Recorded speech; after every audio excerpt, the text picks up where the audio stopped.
Bharatiya Janata party Telangana ఉపాధ్యాయ సంఘం బలపరిచినటువంటి అభ్యర్థి ఉపాధ్యాయ MLC ఎన్నికల్లో మల్క కుమారయ్య గారు ఈరోజు మొదటి ప్రాధాన్యత ఓటుతోటి విజయం సాధించడం చాలా శుభ పరిణామం.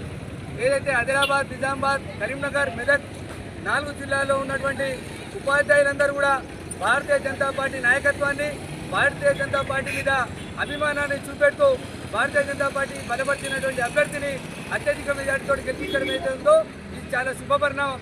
ఉపాధ్యాయులందరూ కూడా, మేధావులందరూ కూడా భారతీయ జనతా పార్టీ పక్షాన నిలబడ్డారు. దానివల్లనే ఈరోజు విజయం ఇదైంది.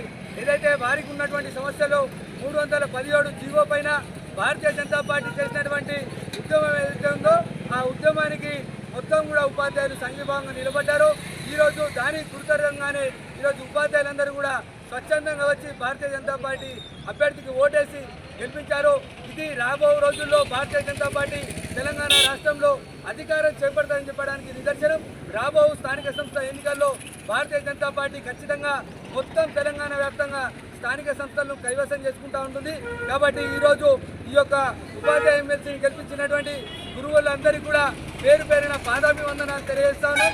మీ అందరి తరఫున ఖచ్చితంగా రాబో రోజుల్లో ఈ యొక్క సమస్యలపైన, అదేవిధంగా సమాజంలో ఉన్నటువంటి అనేక ఇష్యూస్ మీద పోరాటాలు చేయడం కోసం, అధికారం తీసుకురావడం కోసం మీరు ఏదైతే బూస్ట్ ఇచ్చారో దాన్ని స్వీకరించి ముందుకెళ్తామని చెప్పేసి తెలుసుకుంటూ ఈ యొక్క అవకాశం ఇచ్చినందుకు ధన్యవాదాలు తెలియజేస్తూ ఈ యొక్క మల్క కుమారయ్య గారి యొక్క విజయం పట్ల నల్పేట మండల శాఖ ఆధ్వర్యంలో ఈరోజు బాణసంచాలు పెంచి శుభాకాంక్షలు తెలియజేసుకోవడం జరిగింది. రాబో రోజుల్లో కూడా భారతీయ జనతా పార్టీ శుభ పరిణామంలో దిశగా ప్రయత్నం చేస్తారని చెప్పేసి తెలుపుకుంటా ఉన్నాను. భారత్ మాతాకి, భారత్ మాతాకి.